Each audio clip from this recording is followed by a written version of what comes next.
Hello hello, aujourd'hui on est avec Julie qui est consultante en tourisme durable à Nagoya et on va la suivre dans ses activités, on va voir un petit peu comment elle prépare les expériences sur mesure qu'elle propose à ses clients. C'est parti! Je suis française, je viens de Bordeaux, j'habite au Japon depuis à peu près 9 ans. Je suis donc freelance, je travaille à Nagoya. Aujourd'hui au Japon, j'ai mon propre business qui s'appelle Secret d'artisan japonais. Je prépare des tours sur mesure pour des touristes passionnés, en fait, des voyageurs qui sont un peu connaisseurs, qui ont le goût de la chose bien faite. Hai. なんか美味しそう。朝から言っちゃダメだけど。30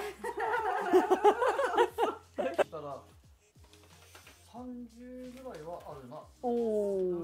あるかもしれない。50まではないような気がする。30ぐらい大体。 Tout de suite, tu détends l'atmosphère et tu le mets dans des bonnes conditions pour qu'il ait envie de nous montrer des trucs. Mais ça, c'est la première fois que je le rencontre, le gars. Hein. Je l'ai juste eu une fois au téléphone. C'est bien passé, hein, direct. Mais t'as vu que j'étais super stressée, je te l'ai dit ce matin. Ça se voit pas. Genre, ce matin, je me suis dit, putain, ça se trouve, ça va pas bien se passer. Ça se trouve, il va être vénère. Genre, qu'est-ce que vous débarquez et tout. Donc, tu pars toujours du principe que ça pourrait mal se passer. Et donc, du coup, tu mets en place la politesse et les trucs pour que ça se passe bien. Ma clientèle, c'est souvent des gens qui ont déjà fait 2-3 fois le Japon et qui ont un intérêt dans un artisanat japonais spécifique.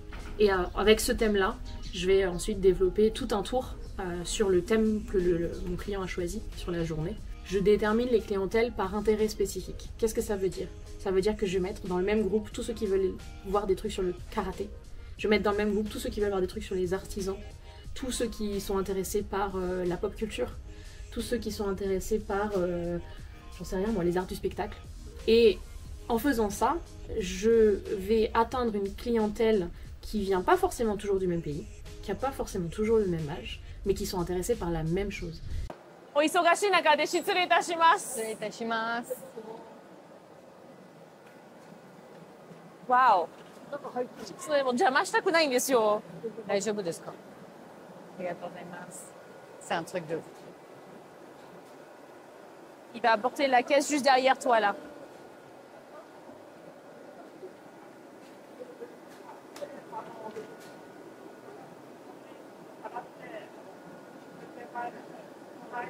Plus que de vendre des expériences, je vends des rencontres et je vends une journée sur un thème. T'as un cuisinier qui est passionné de trucs et tu l'emmènes au fin fond de la Cambrousse pour aller rencontrer un gars qui fait ses propres légumes, qui fait ses propres machins et compagnie. La connexion qu'il va y avoir entre ces deux personnes, avec moi qui suis au milieu, qui ne fait que l'interprétariat et qui aide la personne à communiquer, elle est 12 000 fois plus importante. Et pour le gars qui a traversé la moitié de la planète pour aller voir un truc en spécifique, et pour le papy qui fait son wasabi, qui se dit punaise, j'ai un gars, un chef étoilier, qui a traversé la moitié de la planète pour venir me voir, et en plus il m'a posé des questions qui avaient du sens. Oh, naruhodo. Naruhodo, nato. C'est un alambic. C'est un alambic.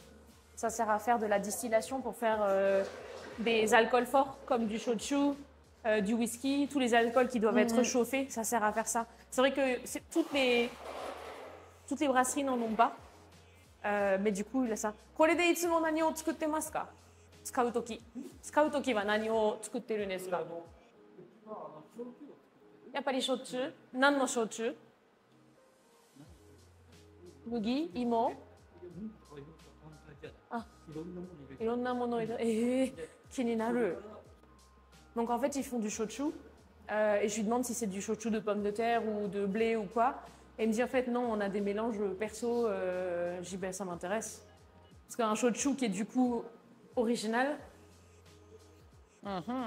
Pour moi, il n'y a rien de plus important qu'une bonne histoire et que quelqu'un qui sait accrocher les wagons et qui sait te donner le bon détail au bon moment pour que tout fasse du sens. Tu vois, pour que putain, le truc qu'elle nous a dit ce matin, ça fait du sens maintenant, tu vois. Au lieu de te balancer tout ce que tu vas trouver sur Wikipédia là d'un coup, déjà moi ça me fait chier, les dates ça m'emmerde, l'histoire avec un grand H c'est intéressant, mais moi plus que les dates ou qui a fait quoi quand, ce qui m'intéresse c'est pourquoi ça s'est passé.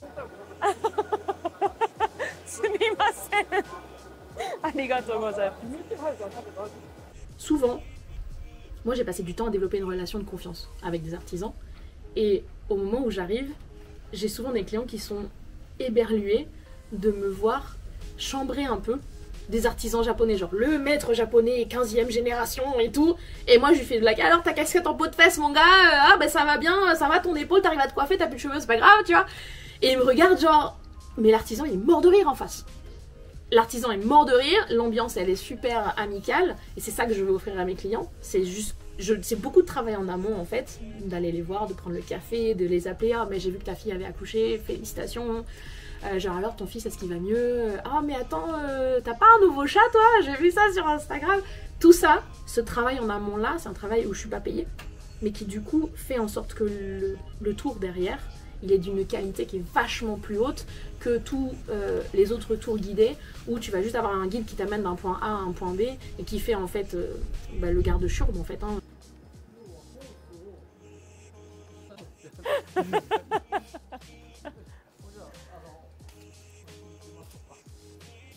いいね。お邪魔します。お邪魔します。ああ、いい香り。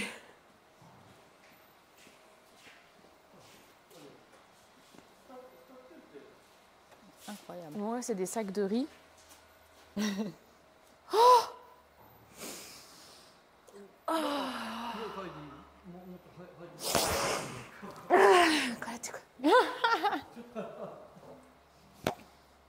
Oh là là, il faut que tu montes là aussi, que tu vois, c'est trop bien. Ouais.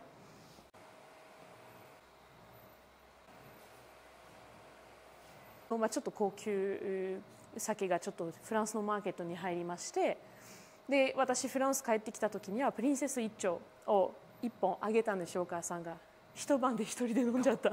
Je te fais rentrer dans des endroits où d'ordinaire il n'y a pas de public. Souvent c'est des ateliers qui ne sont pas ouverts au public. Moi l'artisan, il prend sur sa journée de travail, sur sa semaine où il est occupé, une demi-journée pour moi, où il stoppe son boulot et où il vient pour interagir avec mes clients. グー。ちょっと酒の作り方とこれの特徴をちょっと話しますね。Le saké, en tout cas en japonais on appelle ça du nihonshu. Le nihonshu c'est pas comment dire, un alcool qui est distillé, c'est un alcool qui est simplement fermenté à froid. Donc c'est plus proche d'un vin et le degré d'alcoolémie il est normalement entre 13 et 16 degrés. Donc c'est un vin qui est plutôt doux. Et on peut le traduire plus ou moins par du vin de riz. Pourquoi c'est plus proche du vin? Parce qu'il n'est pas distillé. L'alcool qui est distillé comme le whisky, ça va être plutôt du shochu. Et si vous demandez du saké au Japon, si vous demandez juste saké, ça veut dire alcool. Et donc il y a des chances pour qu'on vous serve du shochu, qui est un alcool qui est distillé, qui est beaucoup plus fort et qui se rapproche malheureusement aussi un peu plus du paishu qu'on a dû vous servir dans les restaurants, dans les faux restaurants japonais en France. Et donc qui vous a fait dire que le saké c'était dégueulasse, parce qu'en fait c'est pas du saké que vous avez bu. Si vous voulez venir au Japon ou en France et que vous avez envie de goûter un vrai saké japonais, demandez du nihonshu, qui veut littéralement dire de l'alcool japonais. Et ce nihonshu, normalement, il est fait donc à partir de riz. Le riz, on le fait d'abord cuire, parce que dans le riz, il n'y a pas de sucre naturellement présent. Quand on le fait cuire, l'amidon du riz va se transformer en glucose et ça va permettre à la levure de koji de venir transformer le glucose en alcool. C'est ça qui va faire qu'on va pouvoir faire de l'alcool de riz et qu'on va pouvoir faire fermenter le riz pour pouvoir faire de l'alcool. Donc, le nihonshu, c'est un alcool de riz qui est simplement fermenté et qui n'est pas chauffé. Du coup, il y a énormément d'arômes différents dans le saké, dans le nihonshu, et on dit qu'il y a plus d'arômes encore que dans le vin. Il existe des sommeliers à saké, il existe des sommeliers à nihonshu, et pourquoi moi je suis fan de ce saké en particulier qui s'appelle le Princesse Icho, ça veut dire Princesse Ginkgo biloba en fait. Je t'ai dit tout à l'heure que la ville de Inazawa est spécialiste des Icho, donc à l'automne, si vous voulez voir des jolies fleurs, il y a vraiment des quartiers entiers qui sont jaunes avec les feuilles de Ginkgo biloba. Et ils ont trouvé dans les fleurs de Ginkgo une levure. Parmi les 10 qu'il y a présents dans la fleur de Ginkgo, il y en a une qui a permis de faire de la fermentation pour le saké. Et du coup, ce saké, le Princesse Icho, il est fait à partir de la levure de fleurs de Ginkgo biloba. Et c'est une levure qui ne peut pas absorber beaucoup de sucre. Donc ça veut dire que l'alcool, il n'est pas très fort et surtout qu'il reste encore beaucoup de sucre dedans. Donc il n'est pas fort et il est sucré. C'est le mont Basillac du saké. Donc là, c'est la première mouture, il vient juste d'être terminé. C'est un saké qu'ils font en toute petite quantité et qu'ils ne fabriquent du coup qu'une fois qu'ils ont fait toute leur grosse production de saké. Et donc là, c'est la dernière production qu'ils font pour l'année. On est au mois de mai et ils viennent juste de faire la première mouture. Et donc ça va être disponible à la vente d'ici 1 ou 2 semaines. ありがとうございます。シャツは取っていいですか？ちょっと。on est sur des tours à super haute valeur ajoutée, parce que comme moi j'étais artisane, je suis capable d'expliquer en termes techniques, même en français, et je comprends où l'artisan il veut y aller. Au début, j'avais vraiment peur, parce que je me dis, mais qu'est-ce qui fait de moi une meilleure guide que les autres, ou qu'est-ce qui va justifier que je fais des tours sur l'artisanat et que l'artisanat. Je fais pas le château de Nagoya par exemple, tu vois. Je fais pas visiter les trucs de Nagoya, les machins. J'ai dit, les gars, vous avez toutes les infos sur Google, vous n'avez pas besoin de me payer. Si vous faites appel à moi, c'est pour aller dans des endroits que vous savez même pas qu'ils existent, qui sont pas disponibles sur Google, que vous pouvez pas trouver les informations tout seul, et qui s'ouvrent parce que je suis là. 今は何をやってますか？活性炭炭を Ah, 今はこれですよね。Il utilise du charbon うん pour absorber les mauvaises odeurs ou les goûts qui sont un peu trop forts pour produire un saké facile à boire. 活性炭入れながらその最初の段階入れて時間の経った段階 Si votre but il est de vivre au Japon ou de travailler avec le Japon, effectivement apprendre le japonais, on s'en rend bien compte une fois sur place, c'est un must, mais ça peut pas être votre compétence principale parce qu'en fait une entreprise japonaise pour un visa, il faut qu'elle justifie qu'elle fait appel à vous plutôt qu'à un japonais, et du coup avoir une compétence, avoir quelques années d'expérience dans un métier, ça va vous permettre d'obtenir un visa de travail plus facilement, même si vous n'avez pas fait des études d'ingénieur. Donc celui-là, c'est celui qui vient juste d'être, pressé. Il est neutre. Enfin, il est, c'est le truc en entier. Et celui-là, c'est celui qui a été passé au charbon. Et tu vois, la couleur, elle est vachement plus claire. Ouais. Parce que du coup, le charbon est allé absorber les impuretés dont on ne voulait pas dans celui-là pour avoir un truc qui est plus facile à boire. Moi je suis féministe, bruyante, colorée, tout ce que tu veux, et je m'étais dit je vais me le prendre en plein fouet le Japon, je vais me le prendre en plein dans la face. Tous mes amis me disaient tu vas... Enfin le Japon c'est pas fait pour toi quoi, tu vois. Et en fait même quand ça se passait mal au Japon, parce qu'il m'est arrivé des trucs pas cool, comme beaucoup de gens, jamais je me suis dit c'est la faute au Japon, faut que je rentre en France. Ou genre, je suis pas bien ici, faut que je rentre en France. Ah, je me suis dit, putain, expérience de merde, mais je me suis dit, en fait, ça aurait pu se passer en France aussi. On se dit, putain, là, on est rentré dans un endroit où d'habitude, jamais on aurait pu visiter tout ça, jamais on nous aurait ouvert toutes ces portes-là, en fait. Du coup, moi, je passe du temps à rendre visite, à aller sur les salons, à discuter avec eux pour qu'ils se souviennent de ma tête, pour que quand je les appelle, ils disent, ah, mais si c'est Julie, ça va. Le riz, avant de le faire cuire, on le fait tremper déjà. Le trempage, il va changer en fonction du type de riz, il va changer en fonction de la saison, il va changer en fonction du résultat attendu. Il y a plein de choses qui vont changer, mais on le fait tremper dans de l'eau pour qu'il se gonfle, qu'il se gorge en humidité et qu'il cuise d'une manière que l'on souhaite en fait après. Là, ce riz-là, il a déjà été trempé et il est juste en train de, ils sont en train de juste d'enlever l'humidité pour avoir juste le taux d'hygrométrie qu'ils souhaitent avant de le faire cuire. En fait, je pars toujours du principe que ça pourrait mal se passer. Je pars toujours du principe qu'on pourrait considérer que je suis relou, que je suis pas polie, que j'ai pas fait les choses correctement. Parce que du coup, ça me force, ça me met un coup de pression énorme en vrai, hein, mais ça me force à déjà brosser les gens dans le sens du poil de folie, de détendre l'atmosphère avec des blagounettes et de leur montrer que je sais de quoi je parle, que je vais respecter le processus. Je leur dis d'où je viens, ce que j'ai l'intention de faire, dans quel ordre je vais faire les choses. Je préviens tout à l'avance. Je me sens plus légitime si eux ils m'ont dit ah ok. Les Japonais ils aiment bien avoir des plans précis en tête. Et si tu leur dis juste ouais vous inquiétez pas ça va se faire et puis t'amènes des gens d'un seul coup, ils vont se sentir tout de suite genre tu vois pris dans le truc. Alors que là aujourd'hui clairement je le vois, effectivement ça s'est très bien passé. Alors je t'ai dit au téléphone j'étais pas sûre du tout. Quand j'ai eu le gars je me suis dit ouh genre c'est chelou et j'ai même hésité à annuler parce que je me suis dit ça se trouve ça va pas bien se passer, j'avais trop peur.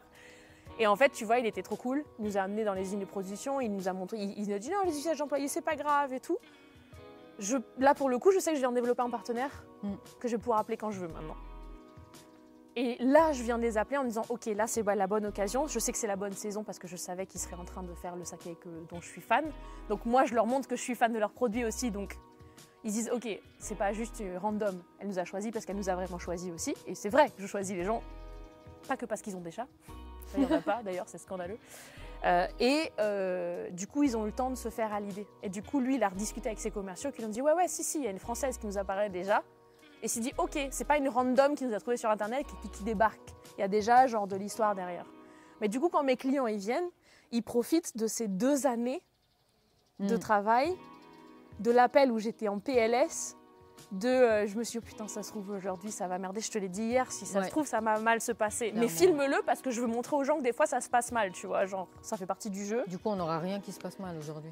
Normalement, non. Moi, je voulais du drama un peu. Bah, ouais, Désolée, hein, non, mais- bah non, écoute, t'en auras pas eu, toi. Essaie de t'embrouiller avec le mec.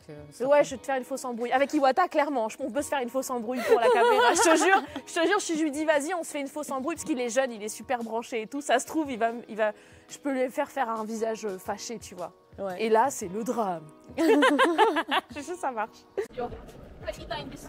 こ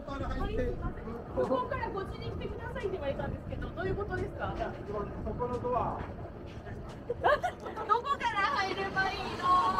En fait, ça fait 20 ans que je dédie ma vie à parler du Japon et à faire des trucs sur le Japon. Et juste, je suis dans ma... Comment dire? C'est pareil, ça c'est des mots, les Français ils aiment pas, mais on le dit en anglais, mais zone de génie en fait. C'est là où je suis le plus efficace. Je sais parler, j'aime raconter des histoires et j'ai une spécialité sur le Japon. Du coup, j'ai mis tout ça ensemble. Je parle à des Japonais pour leur dire vous êtes extraordinaires, il faut absolument que vous en parliez au monde entier parce que ce que vous faites c'est génial, mais attention, on va en parler de la bonne manière pour faire que ça relance une économie et pas juste que ça bousille un environnement. Et je parle aux Français en leur disant voilà, moi je suis passionnée de ça. Regardez, je suis sûre que vous n'avez pas vu ce détail-là, mais il est incroyable. C'est ça mon métier en fait. C'est des deux côtés de redonner confiance à des gens qui ont perdu la foi dans le tourisme, la vente, le marketing, qui sont donc mes clients japonais, et proposer à des Français qui ont déjà fait des voyages ou alors qui ont réellement envie d'encourager quelque chose avec leur argent aussi, envie d'investir en fait dans de la revitalisation, de leur proposer un contenu qui corresponde à ce qu'ils veulent. ここら辺で今木を乾燥させてるんですけど Donc ça, c'est du cèdre de la vallée de Kiso. La vallée de Kiso, elle est dans c'est dans la préfecture de Nagano. Elle est très connue pour son cèdre qui est d'une excellente qualité parce qu'il y fait très froid et donc les cèdres poussent très lentement. Et en fait, le fait qu'ils poussent très lentement, on a des lignes de croissance qui sont assez rapprochées et ça donne un poids qui est assez régulier et qui est extrêmement bien pour pouvoir faire des objets fabriqués artisanalement en fait. Ça sent super bon là. Ça, j'en peux plus. Depuis que je suis rentrée, c'est... Et donc, こっちとこっちね、はい。樹齢が全然違うんですよ、こっちが樹齢300年ぐらいの天然木、donc ça, c'est du bois qui a 300 ans. でこっちが樹齢120年ぐらいの植林木 Et donc celui-là, il a 300 ans et c'est un arbre qui est poussé de manière naturelle. Korewa, 120. 120年ぐらい Et ça, c'est un arbre qui vient d'une exploitation forestière qui a à peu près 120 ans. Donc D'accord. tu vois qu'on a à peu près la même densité entre le centre et l'extérieur du bois. Et pourtant, là, il y a 2 fois plus d'années que là. Et tu vois ici qu'on a quelque chose qui est super régulier. Ouais. Les lignes de croissance de l'arbre, elles sont hyper régulières, très droites, etc. Et là, on a quelque chose où il y a eu des années où il a fait plus froid, des années où il a fait plus chaud. Et en fait, on le retrouve ça dans le bois et donc on va pas les utiliser de la même manière. Au Japon, on reconstruit régulièrement les grands temples parce qu'ils sont faits en bois. Le bois, c'est un matériel qui n'est pas durable dans le temps. Donc, on va régulièrement remplacer les poutres des grands temples. Et notamment, un des plus grands temples du Japon, c'est celui de Ise. Et il est refait tous les 60 ans, je crois. C'est 20 ans. 20 ans, tu vois. Je raconte des bêtises. Ce que j'ai vu avant et après. Tu l'as vu, ok. Et du coup, il y a des forêts où on élève ces arbres particuliers. Et cet arbre qui a 300 ans, c'est un arbre qui a été coupé dans une forêt dans laquelle on élève les arbres pour le Ise-jingu pour faire de la place pour les vrais arbres. Oh, c'est magnifique. On est des siocs.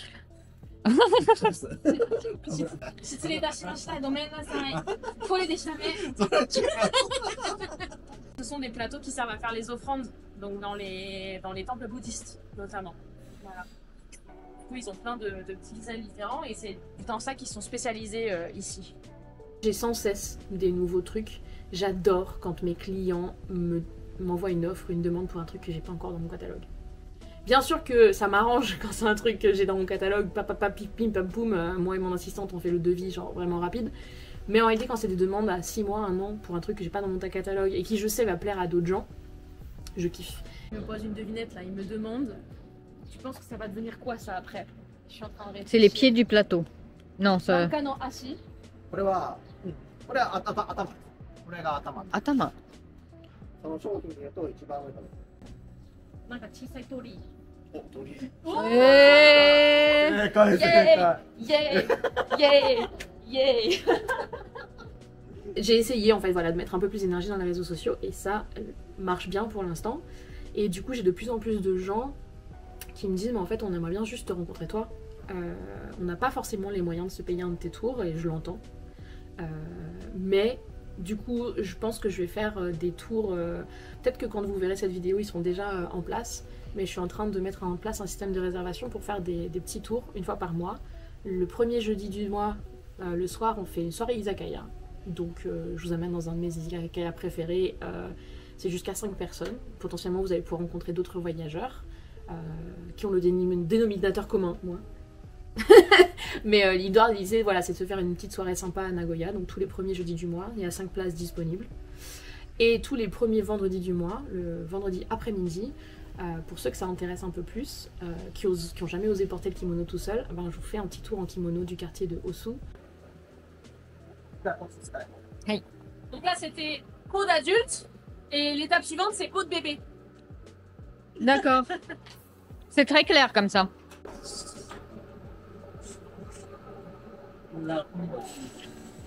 今、これが、ツヤが出たね。そう。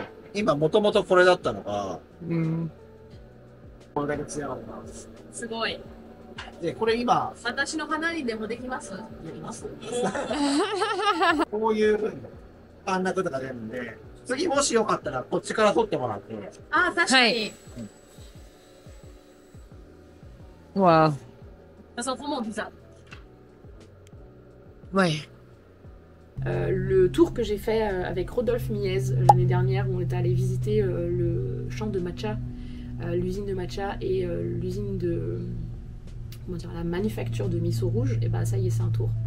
Tu vois, là, il y a des... Ouais. en train de sécher. Ils viennent juste de les mettre en forme. ここが曲げた木が合わさってるんですけど、はい。これが離れないように編み込みを、Et... はい、していきます。C'est de la peau de cerisier. Ah, parce que c'est résistant, C'est de la... Ouais, elle est résistante, elle est assez... comment dire, flexible. flexible. Hmm. これは看板って言われるやああ、そっかそっかそっか。昔あれでしょ、つ。山桜。山桜に川でしたね。今はそうじゃない。今は宮内庁関係のお仕事はやります。Normalement, traditionnellement, donc c'est de la peau de cerisier, c'est de la peau de l'écorce de cerisier des montagnes. Mhm. Mais là, on est sur des choses qui sont un peu moins moyenne gamme. Ok. Du coup, ce sont des liens qui sont comment dire, en synthétique. Mhm. Mais sur des pièces Traditionnel, plus d'exception pour obtenir la certification, ils sont obligés encore d'utiliser de la peau de, comment dire, de l'écorce du cerisier. Là, Ouais. pour ces pièces-là, c'est tout simplement c'est du synthétique. Cerisier brut, Ouais. qui a été pris directement sur l'arbre. Et ça, c'est l'écorce une fois qu'on a enlevé la partie rugueuse sur le dessus de l'écorce. Mhm. En fait, on ne va garder que la partie entre Inter- l'écorce extérieure et le bois vivant. D'accord. Et donc en fait ça représente une toute petite partie qui est au milieu, qui va devenir très souple quand on la mouille et qui ensuite, une fois qu'elle va sécher, va durcir et elle va être assez résistante pour maintenir la pression de la Et comment il l'enlève en fait? これはどうやってここからここまで持っていくんですかね。これは水に入れて水に入れて柔らかくしてちょっとでゴショゴシそうョゴショみたいな。なめす感じですね。 Ça prend du temps. Hein. Bah en fait, il la plonge dans l'eau pour ramollir l'écorce et ensuite il va venir racler avec un outil toute la partie du bois qui ne l'intéresse pas. Et c'est là que je trouve ça intéressant, on est clairement sur un exemple de wabi-sabi, c'est-à-dire qu'en Europe on aurait envie de cacher cette couture. Je pense qu'un artisan européen il aurait trouvé moyen de faire de la marqueterie pour cacher et en fait le fait qu'on voit la couture et qu'on voit l'endroit où c'est fermé, ça fait partie de l'objet, de la beauté de l'objet en fait. Il a eu des idées de produire des objets modernes avec ces techniques-là. Il le fait notamment une espèce de vasque pour mettre le champagne qui a Mm. vachement bien marché, qui avait été offert à un G20 ou un G7, un truc comme ça.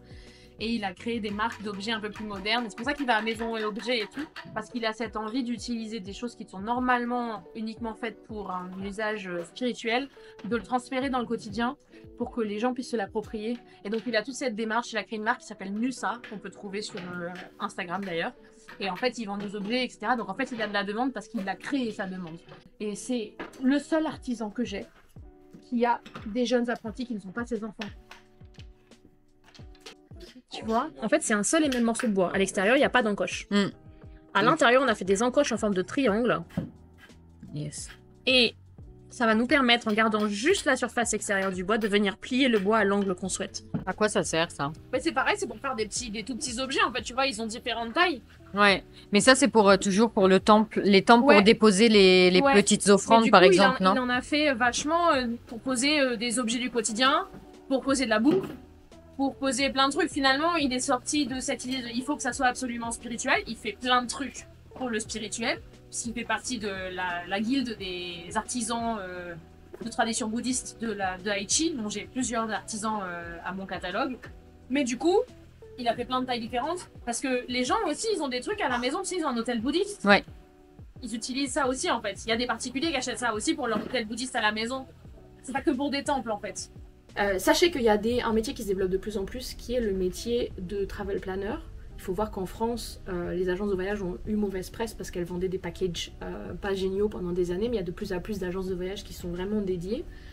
Oui, c'est un coût, mais en fait, vous achetez aussi un savoir-faire, surtout quand vous allez dans une agence de voyage ou un travel planner spécialiste du Japon. C'est quelqu'un qui a fait des voyages, normalement, qui a fait plusieurs voyages, qui sait de quoi il parle, et en fait, il va prendre le temps de prendre des recherches pour vous, pour vous adapter à un truc pour vous.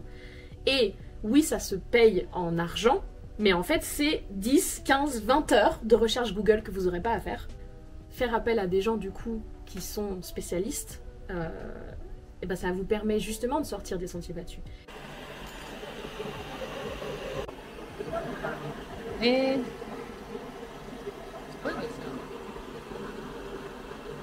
C'est devenu super flexible. Je dis probablement que si lui, on lui fait une radio des poumons, c'est du cèdre. À l'intérieur, ouais, c'est blindé de C'est plaqué au hinoki. cèdre.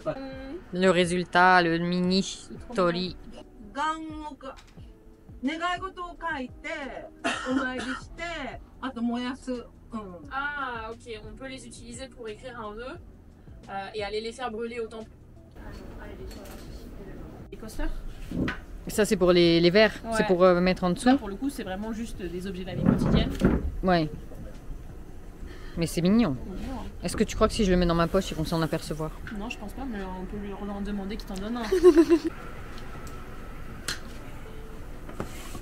Les gens qui viennent, qui ont mis le Japon sur leur bucket list, ils sont pas particulièrement passionnés par les coutumes, ils sont pas particulièrement passionnés par la culture humaine, ils sont plus passionnés par l'image qu'on a du Japon qui a été vendue depuis 70 ans. Il faut savoir que le voyage d'Andy Warhol en 1950 au Japon, il fait Tokyo, Nikko, Osaka, Kyoto. En fait, il fait le même trajet que ce que font tous les gens qui viennent pour la première fois au Japon. Ce qui veut dire que le trajet basique du Japon, 60 ou 70 ans plus tard, c'est toujours le même. Et on ne pourra jamais en sortir. C'est comme ça. Les gens, ils vont à Paris, ils font la Tour Eiffel, ils font l'Arc de Triomphe, ils vont, les Japonais, si c'est des Japonais, ils vont au Mont-Saint-Michel, ils reviennent. Si c'est des Américains, ils vont en Bourgogne, ils reviennent. Tu vois, si c'est des Chinois, ils vont à Marseille, ils reviennent. Bref, on ne peut pas en sortir de ça. Maintenant, l'intérêt, il va être de capter les gens de manière différente. On ne peut pas empêcher les gens qui viennent au Japon la première fois d'avoir envie de cocher des cases. C'est normal. C'est normal, il faut le faire. Mais tous les gens qui viennent une deuxième, une troisième, une quatrième fois, l'idée c'est de leur proposer des options pour les faire partir des grands centres urbains. Il y a d'autres centres urbains qui sont géniaux, hein, et de leur proposer des options et de les classifier par intérêt spécifique.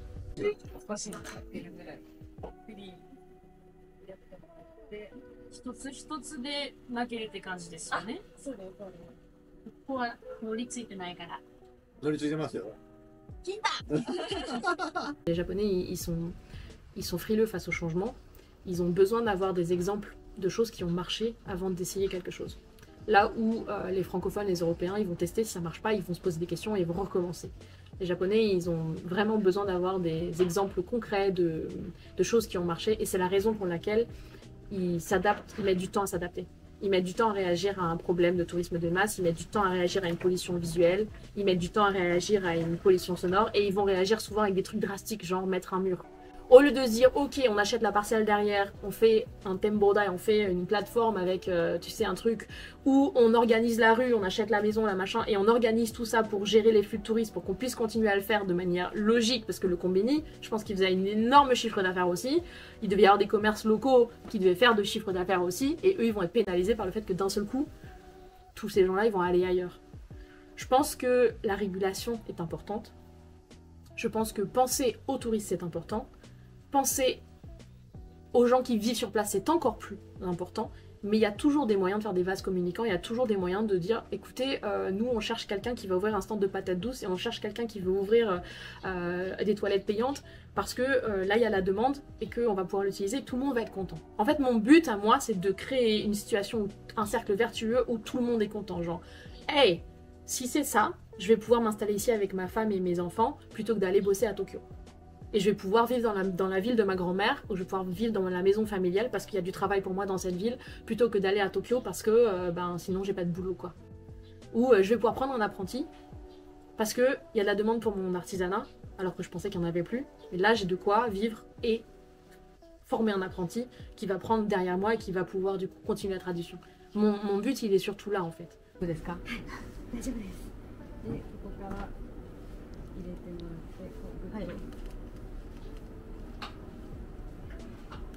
tourisme de masse, c'est l'inverse du tourisme durable.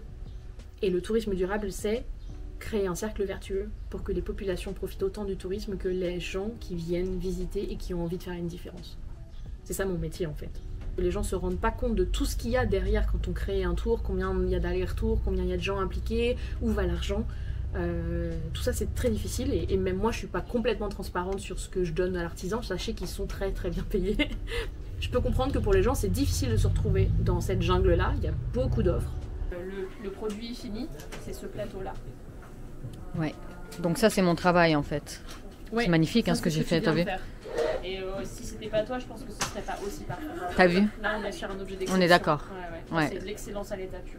組子を組んでもらうことで多分私はいいかなと思って、組子のセットがさ、結局それで作るじゃないですか。でここで作られたもので、組子で結構いろんな形が作れるから、みんな好きな形を作って。Les influenceurs ont un rôle à jouer qui est ultra important dans la promotion ou pas. Je sais qu'il y a des influenceurs qui, par exemple, choisissent de ne pas parler de certains tout petits restaurants parce qu'ils savent que s'ils en parlent, le restaurant risque de se retrouver dans la merde parce qu'il va avoir un afflux de gens. Et ça, c'est durable. C'est-à-dire que tu choisis en fait les infos que tu donnes. Il faut réfléchir avant de parler d'un endroit. Si tu as une communauté énorme, est-ce que cet endroit est prêt à recevoir la masse de gens qui va arriver? Est-ce que je peux les aider à être prêts à recevoir la masse de gens qui va arriver? Tu vois? Je pense qu'on a tous un rôle à jouer là-dedans.